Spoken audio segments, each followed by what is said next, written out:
Hello, everyone, and welcome to Maniacal Books Weekly for the week of December 12th, 2022. Last week, I was really tired. I was like dead tired trying to do this and get this off. I just listened. I could tell, like listening back to the edit when I was editing it. It was just like, oh my god, I just sound like so just blah. I was just like, okay, no, we gotta bring the energy. Bring the energy. We gotta bring it. So yeah, that's me bringing the energy. Anyway, so yeah, before I get started and before I kick everything off, just remember to check out the pod on pretty much every streaming platform that's out there, and also stop by Maniacal Tube on YouTube to like and subscribe the videos on the channel. You know, I do the reviews on the podcast, but I also record the video versions of them. So yeah, just stop by there, like, subscribe, try to support the channel a little bit, get some numbers up. And lastly, to keep up to date on all things Maniacal Books and its parent company, Max Books Publishing, go to mcsbooks.com and also just go to Maniacal Books on all the socials, basically, for whatever news for the website or news for the podcast, news for like upcoming book releases and things like that. You'll stay up to date on all of that good stuff.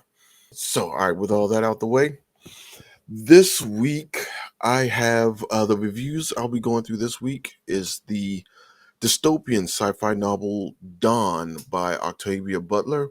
But first, let's take a trip over to the box office results for the weekend of December 9th through the 11th, 2022. And just taking a quick glance at it, honestly, it looks a lot of the same. Pretty much. There hasn't been any other releases, I believe. Uh, well, there's like a new opera thing that premiered, but like nothing really all that grand. So yeah, nothing new, nothing shocking here. Number one again, of course, Black Panther: Wakanda Forever, holding 5 weeks at number one. Like five, I didn't know it was out 5 weeks yet. Like that's crazy, but yeah, 5 weeks holding strong at number one with 11.2 million. It brought in this past weekend, and that is like 409 million total, total gross. And I wonder, this is probably just the U.S. numbers too. So I'm actually interested to see what it's doing worldwide. Yeah. So that it's 409 million domestically, just here in the US, but worldwide, 767.8 million. So this thing is on a rocket ship to 1 billion. Like it is, wow, this is one of the highest grossing movies. Oh, it actually is like the sixth highest grossing movie of 2022. What was the first? What else came? Don't tell me it was Top Gun, because that would be crazy. But yeah, that's insane. Number two is Violent Night, the really kind of crazy, really kind of off looking Christmas movie that's basically Santa meets Die Hard. It looks like, and starring Dennis Harbor, starring David Harbor. Sorry, from Stranger Things, and it looks really good. Actually, I actually kind of really want to see this. I can't wait to see this. But yeah. So it number two, it raked in 8.7 million this weekend, giving it about 26 million altogether domestically. And Strange Worlds, the animated Disney release, is number three at 3.7 million, and it brought home a whole total of 30 million so far domestically. Everything's pretty much holding steady from last week too. The Menu, once again, number four, 2.7 million, 29 million collectively. Devotion, 2 million, 17 million collectively. Number six is Black Adam, which actually climbed a spot. It looks like from last week, from number seven, and it went right back up to number six at a 1.3 million. That's at 166 million collectively. Now that it'd be, what is that globally? Yeah, worldwide is at 388 million. So yeah, it's kicking ass pretty well. So I've had mixed reviews about it. It does look like a really fun movie. So I can't wait for that to hit the streamings. Actually, this one I'm going to pick up on Blu-ray too. So yeah, I can't wait to actually get a chance to see that. So taking its place at number 7 this week is The Fablemans at 1.1 million, and that's 7.3 million collectively. That's a Steven Spielberg flick. I believe it's kind of like semi-autobiographical view of his life, his childhood, or whatever. It looks pretty Oscar baity. Looks kind of boring, but I don't know. I'll check it out just to see what Steven Spielberg's upbringing was like. That sounds a little interesting. The only new entry on the list here at number 8, the Met Opera, The Hours. Never heard of it. I'm guessing it's a play that's on screen, but it's coming at number 8 at 791,000. Yeah, and number 9 is I Heard the Bells, and that brought in 750 this weekend. That again, that's the story about the story of the Christmas Carol. Like I don't know who wants to see that, but apparently people do because it's in the top 10 of the box office, and it's made just a hair over 4 million collectively so far. So hey, it's 2 weeks. It's been weeks now, so hey, somebody wants to see it. And at number 10 is spoiler alert that brought in 679,000, and that's that movie. I saw ads about this about a week, starting like a week or so ago. That's story about a gay couple that's starring Jim Parsons, who famously played in oh my god, what's the name of that show? The Big Bang Theory. So the story of Michael Osciello and Kit Cohen's relationship that takes a tragic turn when Cohen is diagnosed with terminal cancer, and it looks like the story is revolving around the holidays. So yeah, it's nice little drama, I guess, for people who are into that kind of things in the holidays. I don't really want like hard, depressing drama like that around Christmas time, but hey, everybody's up to their own thing, right? So that is the top 10 box office movies for this week. Yeah, a lot of the same.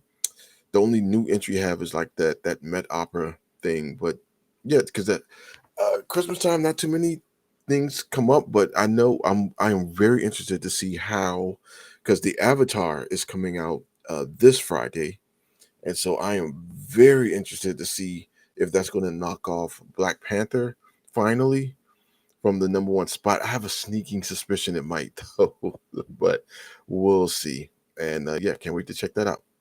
All right, now let's pop over to the top book sales for the week. So the top book sales for the week. Top book sales for the weeks ending in December 9th, as listed here on the New York Times bestseller list. I have pulled up in front of me is we'll do the hardcover fiction, and it goes to the top 5. So the number 1 is The Choice by Nora Roberts. It's the third book in the Dragon Heart Legacy series. Breen Seoban Kelly, Sobin, whatever. That guy confronts darkness during her first Christmas in both Talam and Ireland. Oh, okay.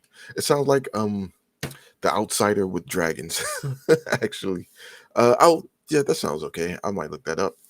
Number 2 is a fairy tale by Stephen King, which is a high school kid inherits a shed that is a portal to another world, and where good and evil are at war. So yes, this is on my list.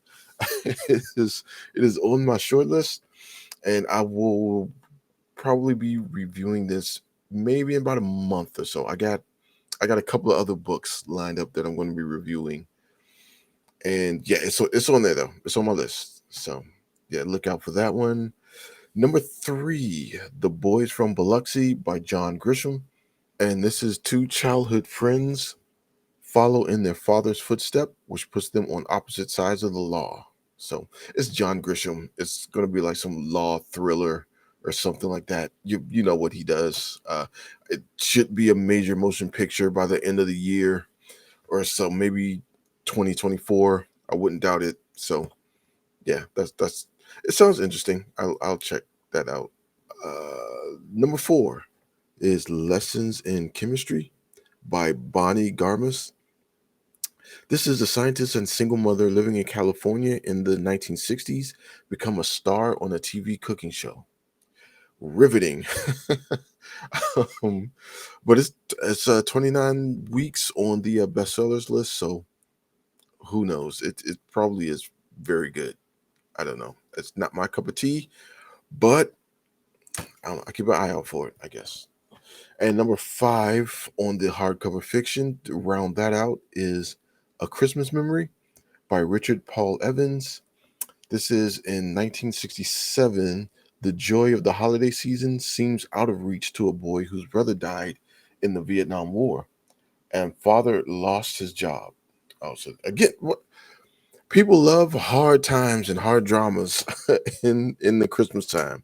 I guess the juxtaposition of like the season of joy mixed with like hard time drama it's riveting material, I guess. But yeah, I'm not looking for that this time of year.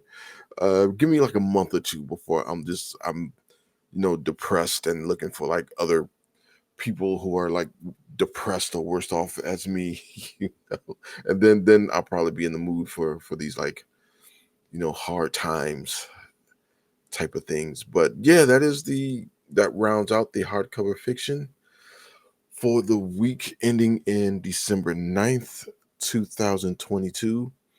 I have Fairy Tale. I am definitely going to be reviewing in a bit here. It's on the list. I got to get to it though, but it is definitely going to get reviewed. And the choice by Noah Roberts. Noah Roberts has been writing like forever, and so yeah, I like check this out. I'm always looking for like new fantasies to get into, so that might be pretty good. And New York Times says it's the number one seller for that week. So there we go. And stay tuned for the reviews coming up in just a few moments. As always, at this point, I'll just run through a quick ad and I will see you in about 30 seconds. Travel with me to a dark and isolated farm located deep in the heart of St. Mary's County, Maryland, where the only African-American farmer and his family are being tormented by something stalking around their property. Can they survive? Can they protect the farm that is their very livelihood? And can they do it with their sanity intact? Are you in the mood for dark, isolated rural horror? Are books full of ghastly green goo and reanimated corpses your jam? Then check out Mulch, the eerie inaugural novella from Maniacal Books, available today on Amazon Kindle and mcsbooks.com.